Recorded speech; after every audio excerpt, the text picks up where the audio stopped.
Welcome to another backstory edition from Bendigo Writers Festival. This week we're talking something a little bit different. We're going to be talking about participation in the arts because of a survey that's come out, which we'll explain about in a moment. And I'm talking to Ben Eltham. Ben, who's a journalist and researcher, and he lectures in the School of Media, Film and Journalism at Monash University.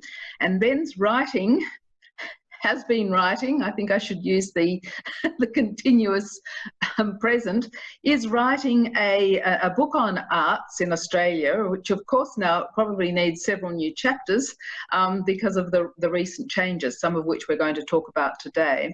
And he's one of the few journalists left, really, keeping up with arts in Australia, keeping up the world, the changing situation of issues in the arts, the who, what, why, where, and everything from funding to representation and new arts and trends in our tastes, and keeping us informed about shifts in major arts organisations and the personalities behind him. So it's terrific to have Ben with us. Thanks for joining us, Ben.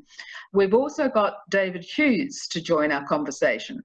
Now, David is the manager of the Emporium Creative Hub, which many Bendigonians and others will know as the studio, because that's just now morphed. The studio, which was set up, I think everybody knows about, well, it was beginning to be set up this year and has had to go a little bit on hold, but lots of online events coming out of the studio.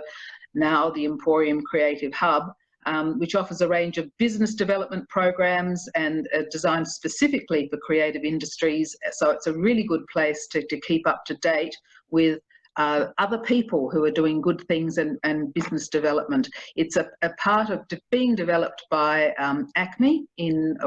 They're the overseeing organisation for the Emporium Creative Hub. Have I suggested that correctly, David? Is that a good way to describe it?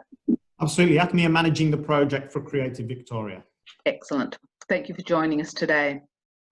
So let's start with this Australia Council National Arts Participation Survey, which they do every 4 years. So this latest one has come out at a particularly interesting time, but really, as Ben will explain to us, it is a little bit of a lag time because the survey was done in 2019, so we don't necessarily get this year's participation, obviously, which will be very different. But tell us first, Ben, what does this latest survey tell us about arts participation in Australia?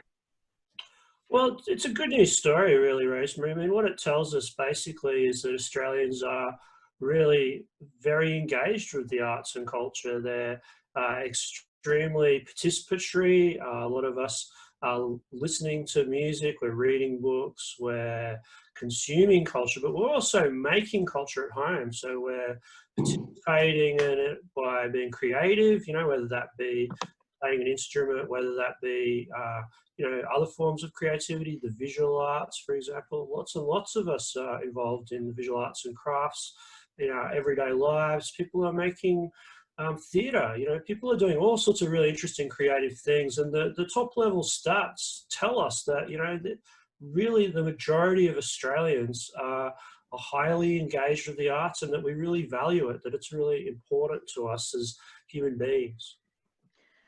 I guess it is a good news story. A lot of those figures were up 20%, people doing this, that and the other. I wasn't surprised by the amount of recorded music, and remember it's last year, not this year, but the amount of recorded music listened to by more than 90% of Australians answer a survey of, I think it was between 8,000 and 9,000 people, but almost 50% reply that they have read a novel in 2019, and that might be a surprise.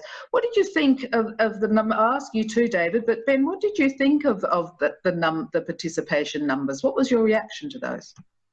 Well, so I mean, I think as a researcher, you know, as well as a journalist, you know, I was impressed with the methodological rigor of the survey. So as you point out, it's nearly 9,000 people that they surveyed. That's a very rigorous survey. That's a lot of people. That's about 4 times the size of your average opinion poll that we see in the media about, you know, politics or what have you. So this is a pretty good standard of research. I don't see any reason to doubt the data.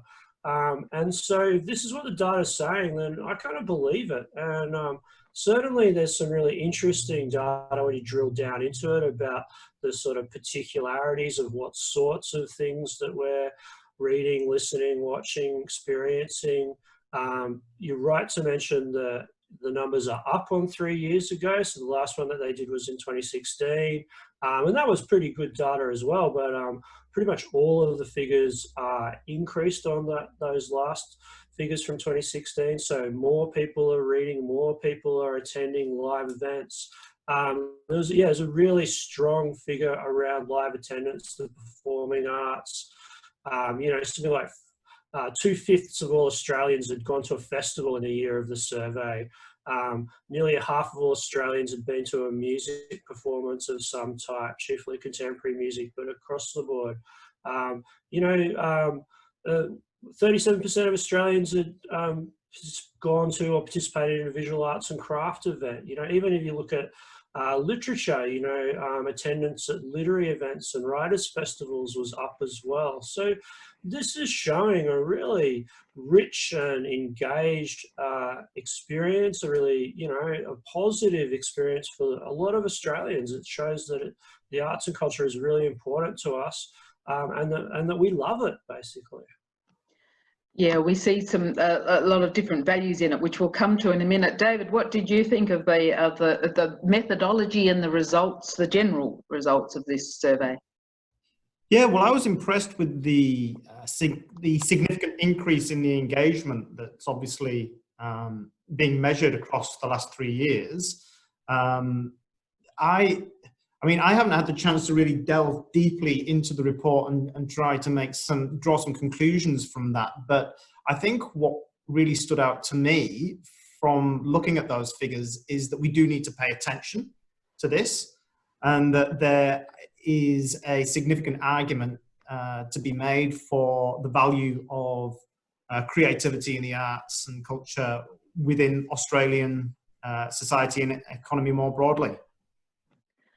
I think that we're also counting differently, because I think we, in the past, have been a bit narrow focus on arts that I think everybody would argue we need: opera and classical music and literature, all that side. But I think we're counting differently. David, you'd know about this because your remit is very broad, is it not?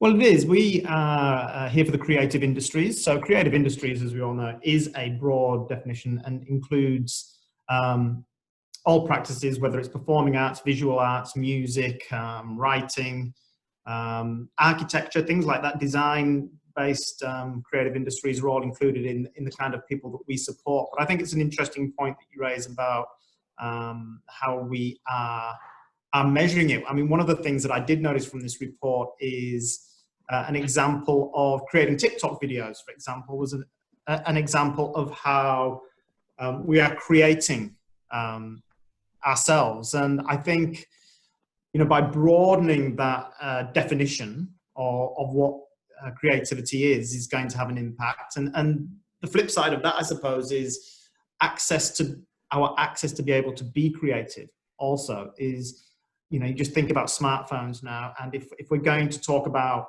creating TikTok videos, which I think is perfectly reasonable, it is a form of creativity, but we've got to also see that we have that increased access to it. I make music on my phone. I created a video for my wife's 40th. I do lots of reading on my phone. We have it there in our pocket, and our ability to engage in these creative practices is much easier now.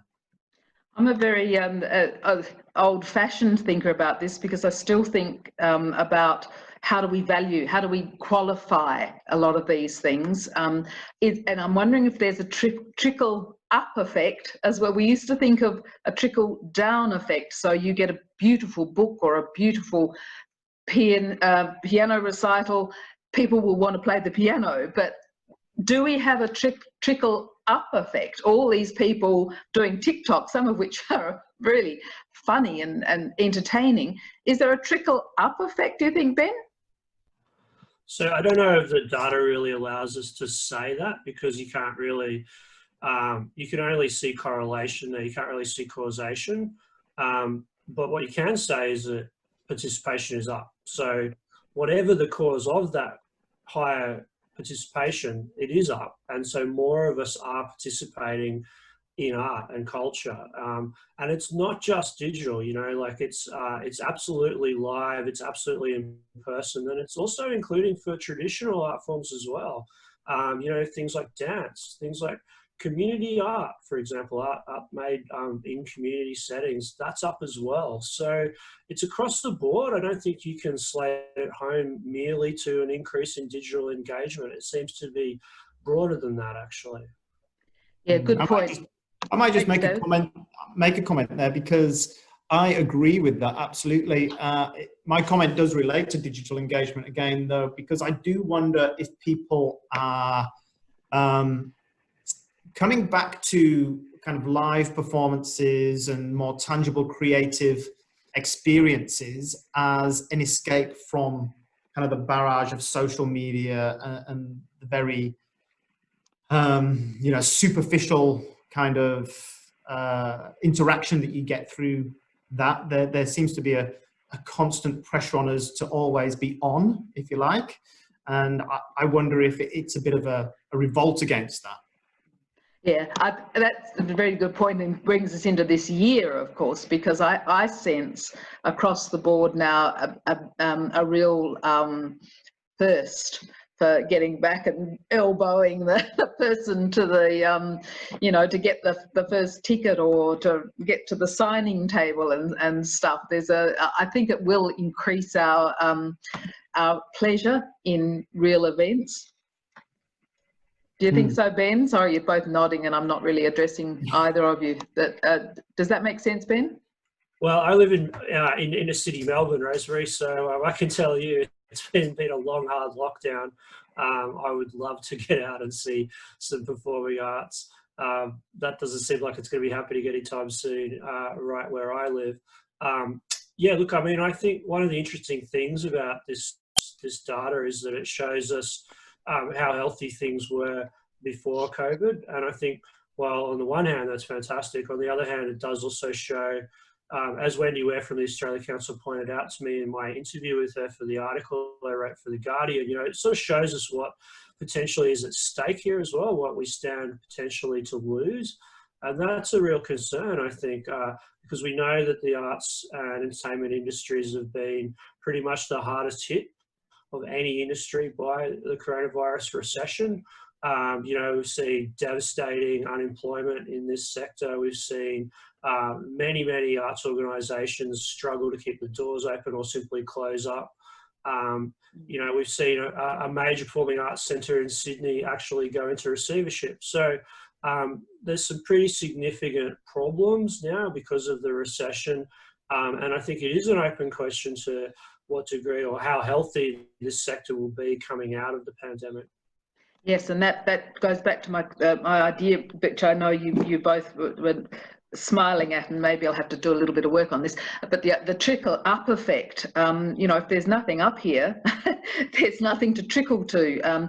The 1 in 6 numbers of people engaging in community arts is off the back of an enormous amount of hard work over decades. And I think you're right, Ben. I think we can say, look at this success story. Look at who wants to. 2.8 million people identify as creative writers. I mean, say that they are a creative writer. David, your hub was set up on the back of what I've just described, the success of, I think, both state and federal, the Australia Council and Creative Victoria in our state, of putting an enormous amount of effort and time and money into setting up places like your Emporium Creative Hub. In a way, I'm thinking maybe it's not been a setback for you. What do you think? What's your thinking on that? Well, has it been a setback for us? It's an interesting question, because we were essentially our physical space is a co-working space for creative industries. We've got a studio here. We've got you know, meeting rooms, an opportunity for people to kind of professionalize their creative enterprises to take that next step, if you like. So in terms of our physical space, we were about to open when everybody got told to work from home. So that is a challenge. But, you know, like everybody, we are needing to be creative in how we now, you know, look to support the creative industries locally.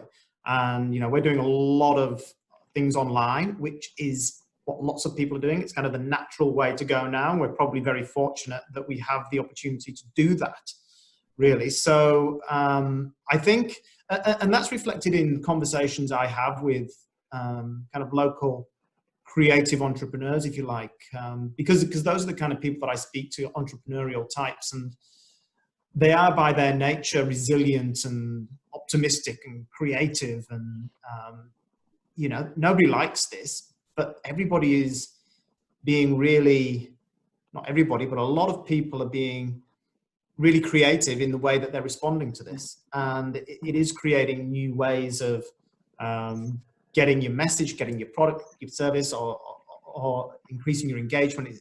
It's creating new ways of doing that. So I think that's interesting and a positive, and something that will continue through. But I actually, I just wanted to touch on something Ben said actually about, you know, referencing that he's been in Melbourne there for in a pretty hard lockdown, and I feel for our Melbourne neighbours, absolutely.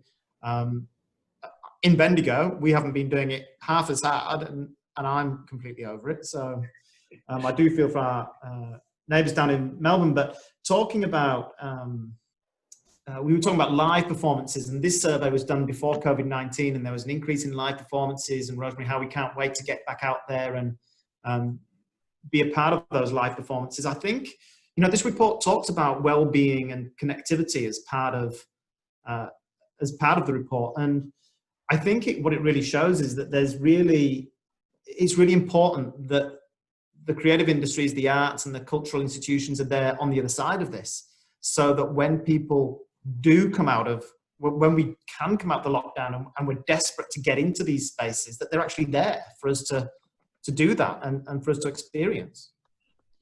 Yeah, I think that Ben, in a previous article, had written, and this was before the survey had come out, and this is right at the beginning, wasn't it, Ben, of lockdown, when we were all despairing at the number of jobs being lost and the closing, physical closing of venues.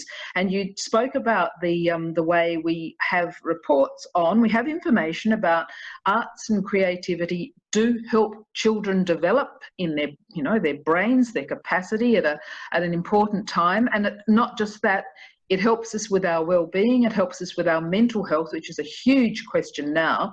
Now, this is a sort of intangible outcome. Well, it's not, but we kind of find it difficult to market in as easily as we do jobs or the cost of things or the number of bums on seats.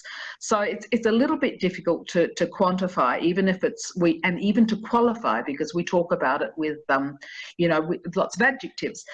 So what exactly, for the both of you, is creativity, and how do you define this sector? David, maybe you could start. Well, how do we define creative? I mean, the point I'd probably like to make of that is you've talked about how it's difficult to quantify the value of the creativity, but, you know, there are reams of statistics that we could rattle off, I think. I mean, I wrote a few down before, you know. In Victoria in 2013, creative industries contributed 22.7 billion to the economy, which was more than construction and almost as much as manufacturing. You know, that's just the economic value. And we're not even talking about the tangible value, those intangible and flow-on effects, if you like. So I think there's definitely an economic case that can be made, and whether that's being made well enough is a whole other question. In terms of the intangible benefits, that's something that I think I think it's something that governments all over the world struggle with, that cultural institutions struggle with. How do we measure those intangible benefits? And I think I'm not sure there's a clear answer for that. I haven't spoken to anybody who's been able to make that clear to me anyway. Ben? Yeah, so I mean, it's a really complex and interesting question, and it's not easy to unpick. But you know, I think the first thing to say is that culture is clearly valuable on a number of different levels or in a number of different dimensions. So, culture is clearly valuable in an extrinsic or consequential sense, in the sense that culture helps us, for example, to be relaxed, to feel better about ourselves. It helps with mental health. The survey itself, actually, 56% of people who answered the survey said that the arts help us deal with stress, anxiety, or depression. So, I mean, I think that's a very significant finding.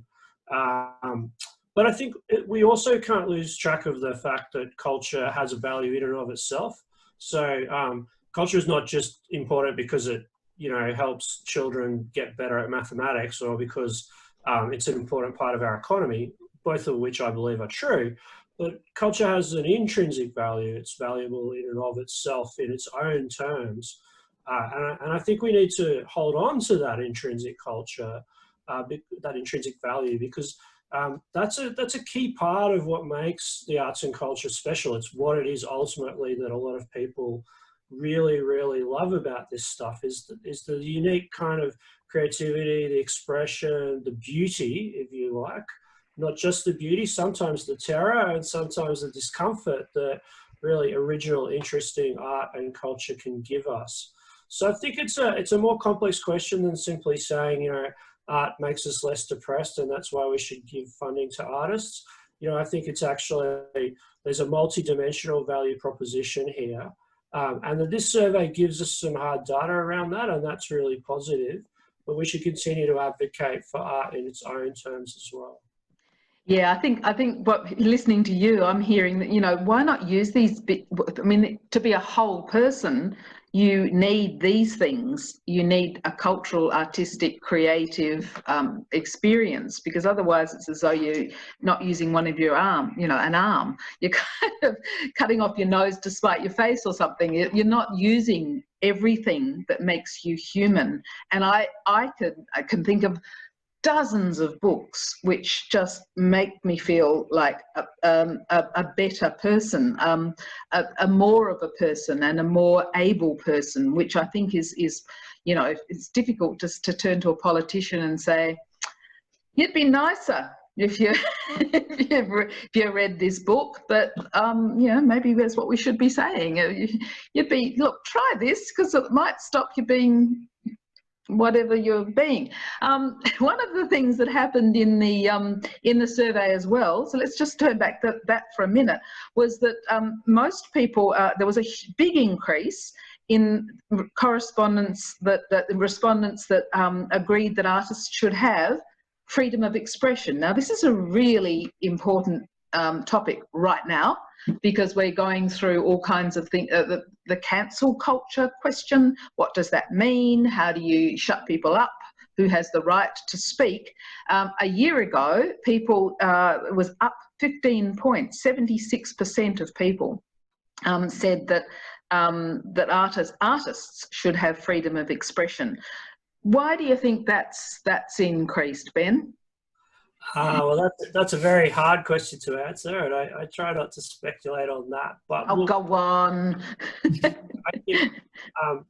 I think there are threats to artistic expression, and I think that perhaps that's been picked up in this survey, that ordinary people think there are threats to artistic expression, and yes, they may well be from social media trolling, or through the expression of displeasure from peers, but they might also be from governments and corporations who are seeking in rather heavy-handed ways to limit people's cultural and creative expression in all sorts of places in the world, you know. So I think maybe there's a double-edged sword there. It's interesting to see that figure sort of leapt out. I agree, it was a very interesting one that was up a significant portion from the last survey. It certainly points to, I think, a really positive understanding of the importance of creative expression, and the fact that we need artists to be free to say bold things, to make statements that we don't necessarily agree upon, to trouble us and to provoke us potentially as well. So I thought that was a really interesting finding of the survey. David, you're actually dealing with people who are developing their own practice. Do you find, I mean, have you had any anecdotal evidence of people going, oh, I better not do that or say that? I don't think so. And I think I agree with Ben that, you know, it's a really, when he said it's a really hard question to answer, I thought, yeah, you're right. Because whilst it's a large jump, it's really hard to explain. And my initial thought towards it was around, you know, this feeling that the world is kind of moving a little bit further to the right, and perhaps people who have felt that that they couldn't voice their opinions are now feeling more that they can, and perhaps there was something in that. But yeah, really hard one to nut into as well. What I did think reading that was I'd be interested to see the wording of the question. Exactly. Oh, okay. That's interesting, and whether more work could be done around that. I'm sure a lot of people are thinking about this topic, because what you've mentioned there is that it gives license to say, you know, the idea of offence. It gives license to people to say things that they believe that they were not allowed to say, that they were censored from saying. So it's coming from everywhere, isn't it? The idea of freedom of expression. Do you think, either of you, that given the last 8 months, 9 months now, that we might get a different response to that question? It's really hard to know. I suspect it might be, if anything, a slightly higher response. But, you know, I'd like to maybe engage a bit more with the people who did the study. You know, I had a very interesting conversation with one of the people who did the focus groups. So they did a qualitative component to the survey, as well as doing a sort of hard data questionnaire. And I thought that was really interesting too. So one of the things that the researcher who undertook the focus group survey said to me is that, you know, there's some really interesting kind of nuances there in the way in which people are engaging with these questions. So, you know, people like art, they're really interested in art, but there's a disconnect there between, you know, people's love of art and their views on whether there should be arts funding, you know, whether we can trust governments and politicians to distribute that funding fairly and equitably. And I thought that was really interesting too. So, you know, basically the answer is yes to all of the above. I mean, I think, you know, it'd be really intriguing to see what would happen if this research was followed up. I think the Australian Council is planning to do it again in 3 years' time. I certainly hope that they do. No doubt. That's I mean, I think I've certainly underestimated the value of these things. And talking to Ben, I can see the absolute importance of keeping track of these opinions. David, did you have what did you think about with that question about the changes that might have happened in the last 9 months? Well, in terms of the survey more broadly, I think what we would find, based on the last 9 months, is very much around the well-being and connectivity that arts provide for us, and what comes out of that. It's hard in terms of that one question about freedom of expression. I'm not sure how the last 9 months would affect that particular topic, but it'd be very interesting in terms of the broader survey to see how the last 9 months would affect people's responses. Ben, you actually finished that article by suggesting that the importance of our cultural leaders articulating the value of the arts to policymakers, including funding organisations, and it made me wonder about whether maybe who we think of as these cultural leaders, which I suspect has changed a fair bit in the past. And I wanted to ask a specific question about writing, which was that we usually turn to the publishing industry or writers who probably aren't neither of whom maybe are the right people to kind of get the overview, because we shouldn't be asking writers about it. Maybe not. I mean, I'll put that as a question. Who are our cultural leaders? Who should we be asking these questions to? For starters, publishing, and then David, maybe we can pick up wider on the arts. Yeah, well, I mean, I think that there's been a lack of leadership in the arts and culture in Australia, particularly over the last couple of decades. We haven't developed sophisticated lobby groups, think tanks, some of those kind of, structures that other industries have in order to advocate their case. The arts has generally relied on just the everyday love of culture from ordinary citizens to try and get its point across. And we typically rely on artists, charismatic and articulate artists, to make this case for us. So you'll often see someone like Ben Quilty, the painter, talking about his love of art. Now, I mean, I think he's a compelling advocate. But one of the things I don't think the arts and culture does very well is that more power politics kind of lobbying. I don't think we get in the ears of ministers and members of parliament in a more kind of cold-blooded, hard-hearted way, making some of these messages known to people in the halls of power. And I think that's one of the reasons why the arts and culture is not valued by policymakers to the same degree that the general public obviously values it. David? Completely agree. My thoughts on it are we pushy enough as an industry when it comes to talking to government? And if I was to make some really sweeping stereotype generalizations, when you think about people getting involved in sports or in manufacturing and all those other kind of industries, that you kind of can see those kind of people being a lot pushier just in terms of their approach. And then you think of people, like I say, sweeping generalizations of being in the arts, but probably being a bit more softly in their approach. And then I think, I think we need to probably be a bit more pushy, but I think before that, we probably need to have a bit of a coordinated and consistent approach.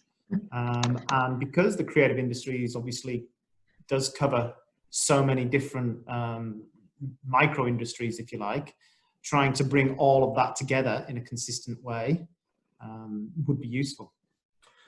Yeah, that's right. I mean, there's still no national lobby group for the arts and culture in Australia, one that takes in the multiplicity of industries and audiences. The farmers solved this problem some time ago. They got a National Farmers Federation together that could be a strong lobby group for the agricultural sector. For some reason, the arts and culture just doesn't seem to be able to get its act together there.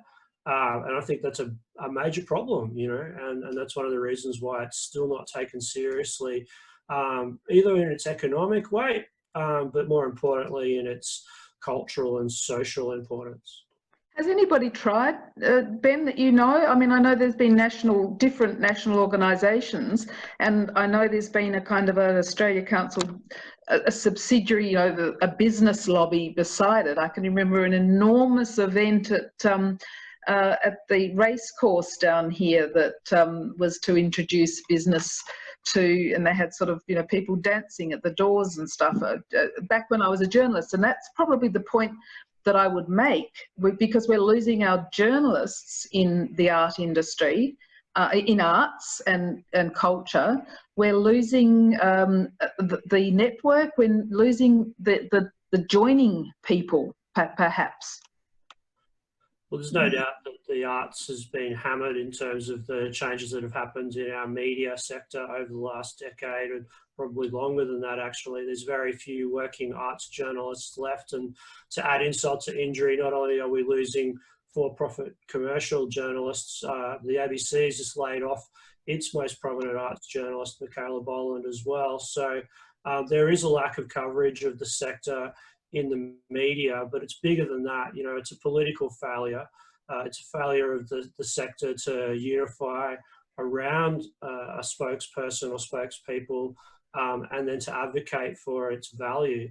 So the short answer is no, even though various people have had various attempts at putting something together. It hasn't eventuated. We still have sort of individual lobby groups for individual art forms. So the National Association for the Visual Arts, for example, advocates for the visual arts. We have a number of groups that lobby for the performing arts, such as Live Performance Australia, which I think has done a really good job through the COVID crisis, actually. There's basically no overarching group that advocates for the value of culture in the broader sense, and that's a problem. Do either of you know whether such a thing exists in other countries? Yeah, it absolutely does. In other countries, there's quite muscular lobby groups. The United Kingdom has one.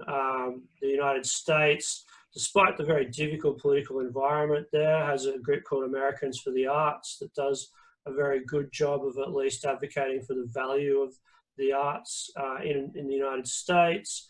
And of course, in various Latin American and Asian countries, we've got very sophisticated groups that are able to gain the ear of ministers and have, very potent impacts on policy. David, where would such a thing assist you in because you're incredibly local, well, yes, you're a local organisation trying to do something so important for Bendigo at this time of its history. Would such a thing assist you?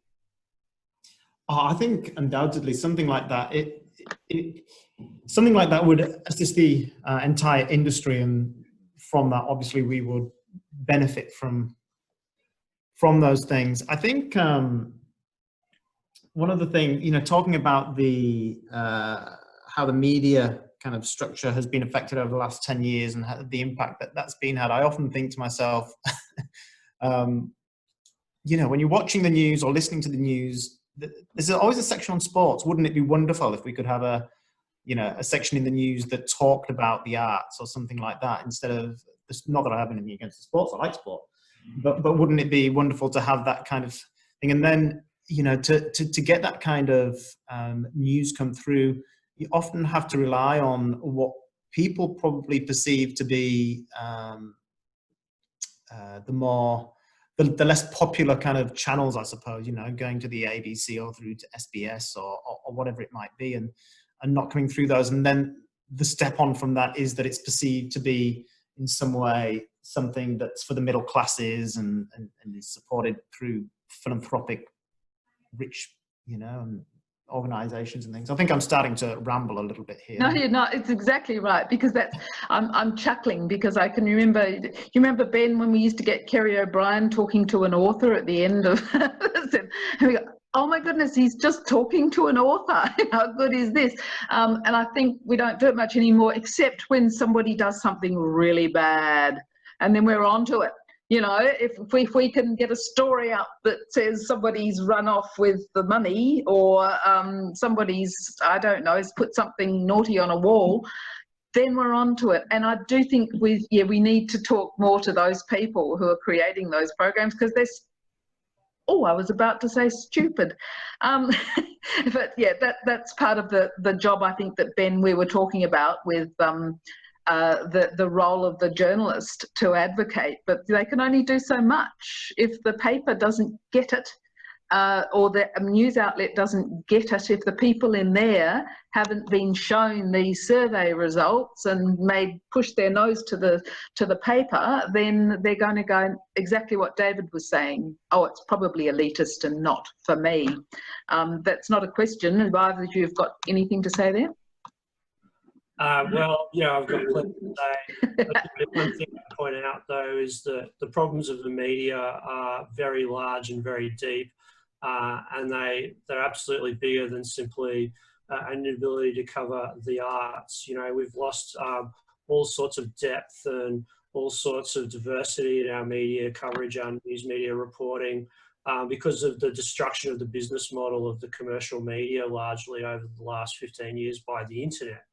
And indeed, there's controversy even today around the ACCC's decision to try and regulate Facebook and Google around some of these issues. So the arts, in a way, is a bit of a bit of an innocent bystander, if you like, a bit of collateral damage. It's a much larger problem, which is the sort of destruction of the news media business model. So the problem with that is it's not coming back anytime soon, I don't think. So it's really the role of public broadcasters like the ABC, and also the arts itself. I think the cultural sector itself needs to step up to the plate and start funding media and communications outlets that do start to do some of this work. There was a long period where people in the arts and culture just expected to be covered, that there would always be a section in the newspaper that, wrote about books or put, movie reviews in.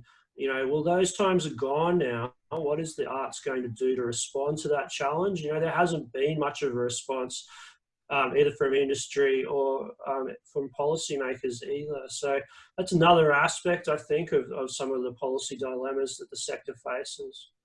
And that comes back to that consistent and coordinated approach, I think. So. Yes, and David, you're dealing with, Ben, we do have a local paper in Bendigo, Just Still, and I know that David gets access to, we've got journalists here on the ground that I know you can speak with, and that they will speak with you and they will pick up your stories. That's pretty important, I think, for the role that you're trying to play in our region's cultural life. Absolutely, and I have to say the journalists that I speak to are all very, they're all very engaged with what we're doing and very supportive and have been fantastic. But yeah, as Ben says, the issues are there to be seen. We're down to one paper now in Bendigo, and it's moving online, and who knows what the future holds there. Yes, and what I would say to you both as I finish up here, and I was going to talk about Ben's book, but maybe that's for another time. Well, maybe when I could write it, then we talk about Rosemary. So. Exactly. But having spoken to you both, I think that the thing is that there's plenty of will, and there's plenty of experience, and there's a lot of know-how and intelligence in the cultural sector.